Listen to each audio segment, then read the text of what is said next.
you counsel. If you're not a counselor, you refer people to counseling. But anything, and you know this, anything that sets up the potential for intimacy, you need to be careful. Now here's another one. This is kind of strange, but you'll understand.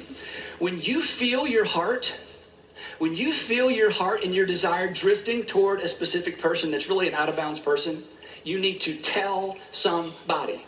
When you know that your heart and your attention and your mind and your lust is drifting toward a person that's out of bounds because you're in a relationship, you may not want to tell your husband or your wife initially, but you've got to tell somebody, and here's why. Because oftentimes speaking of it diffuses it. Speaking of it diffuses it. And secrets are never healthy to carry around.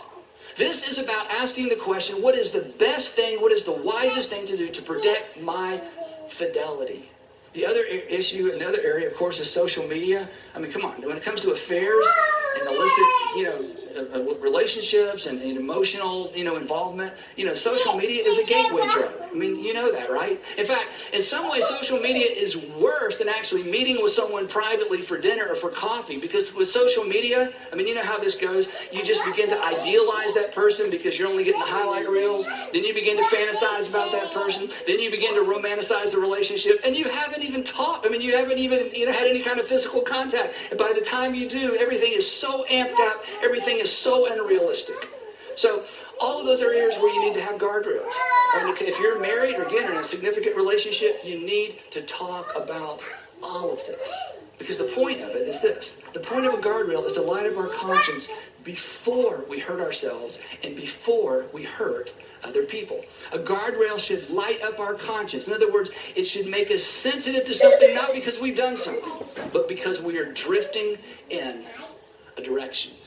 Now, if all of this seems so extreme, I just want you to remember this. Come on, you're adults, you know this.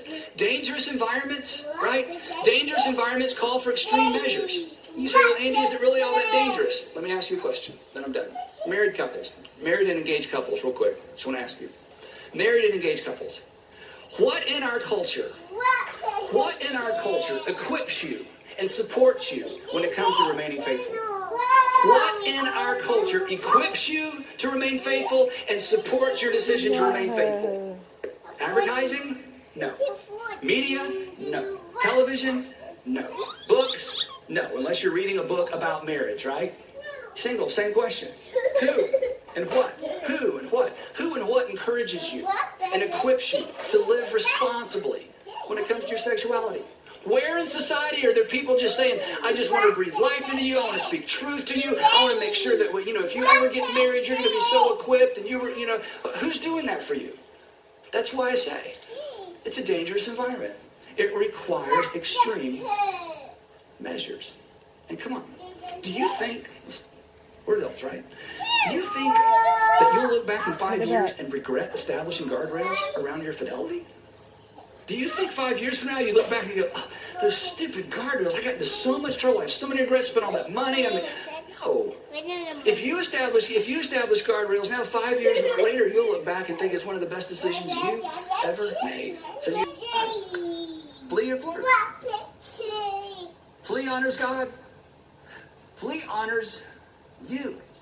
Flee honors your kids, your future kids, your grandkids, and flee honors others. But flee requires guardrails. So, we just set some guardrails that ding your conscience while you're still in the safety zone.